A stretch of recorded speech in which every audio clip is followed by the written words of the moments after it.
ഭരണഘടനയെ അവഹേളിച്ച സംഭവത്തിൽ സജി ചെറിയാൻ രാജിവെക്കണമെന്ന് ബി.ജെ.പി. സംസ്ഥാന അധ്യക്ഷൻ കെ സുരേന്ദ്രൻ. മന്ത്രിസ്ഥാനത്ത് തുടരാൻ അവകാശമില്ലെന്നും സുരേന്ദ്രൻ പറഞ്ഞു. അതേസമയം സജി ചെറിയാനെ മന്ത്രിസഭയിൽ നിന്ന് പുറത്താക്കണമെന്ന് മുൻ കേന്ദ്രമന്ത്രി വി മുരളീധരനും പ്രതികരിച്ചു. തെളിവില്ലെന്ന പോലീസ് റിപ്പോർട്ടിന്റെ സാധുത നഷ്ടമായി. കേരള പോലീസിന്റെ കണ്ടെത്തൽ തെളിവില്ലെന്ന് പറഞ്ഞ് തള്ളുന്ന CPM-ന്റെ സ്ഥിരം സമീപനം ഇവിടെയും കാണാമെന്ന് വി മുരളീധരൻ പറഞ്ഞു.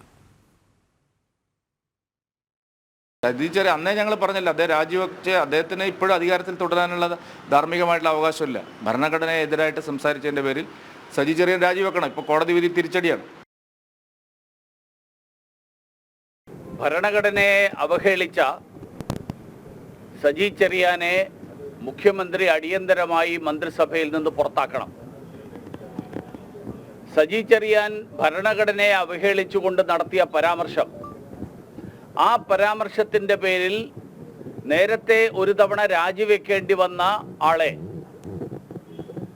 പോലീസ് അന്വേഷണത്തിൽ കുറ്റകരമായിട്ടുള്ളതൊന്നുമില്ല, ഭരണഘടനാപരമായിട്ട് ഭരണഘടനയെ അവഹേളിക്കുന്ന പരാമർശങ്ങൾ ഉള്ളതായിട്ട് തെളിവില്ല എന്നുള്ള പോലീസ് റിപ്പോർട്ടിൻ്റെ അടിസ്ഥാനത്തിലാണ് ഈ മന്ത്രിയെ വീണ്ടും മന്ത്രിസഭയിൽ ഉൾപ്പെടുത്തിയത്.